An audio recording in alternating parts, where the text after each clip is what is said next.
Myself Rahul Samariya, I'm from 319 group. Today's my topic the origin of life. In this, the billion years ago on the young planet, simple organic compound assembled into more complex collections that could grow and reproduce. They were the first life on earth and they gave rise to every one of billions of species that have inhabited our planet since. At the time, Earth was almost completely devoid of what we don't recognize as the suitable environment for living things. The young planet had worshipped volcanic activity and atmosphere that created hostile conditions. So, where on Earth could life begin? They began the search for the cradle of life. It's important to first understand the basic necessity of the any life form. Elements and compounds essential to life include hydrogen, methane, and nitrogen, carbon dioxide, phosphate, and ammonia. In order of these ingredients to combine and react with each other, they need a liquid solvent, water, and in order to grow and reproduce, a whole life needs a source of energy. Life forms are divided into two camps. Out of all, like plants generate their own energy, and heterotrophs, like animals that consume their organism of energy.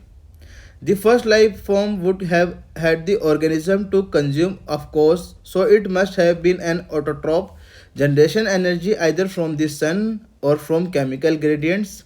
So, what locations meet each criteria? Placed on land or close to the surface of the ocean, having the advantage of access to sunlight, but the time when life began, UV radiation on the Earth's surface was likely too harsh for life to survive there.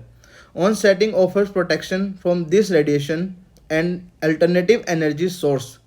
The hydrothermal vents that wind across the ocean floor, covered by the kilometer of seawater and bathed in the complete darkness.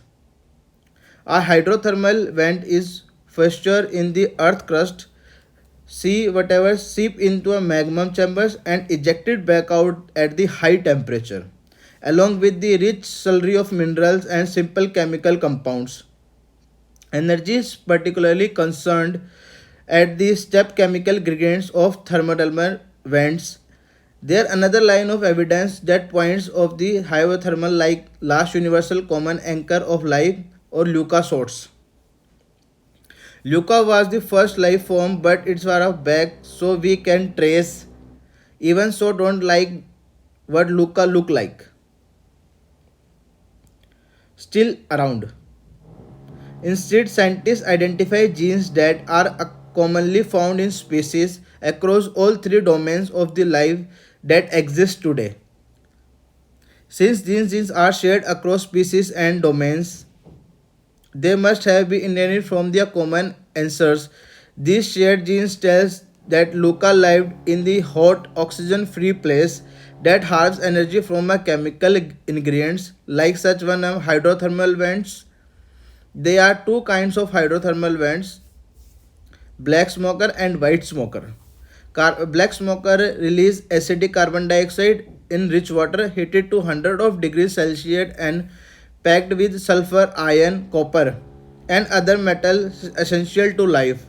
But scientists now believe that black smoker were too hot for Luca. Now, the top candidate for the cradle of life are white smokers.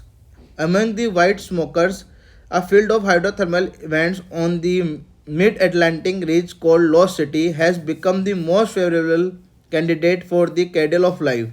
This seawater expels their highly alkaline and lack of carbon dioxide, but it is rich in methane and offers more hospitalized temperature.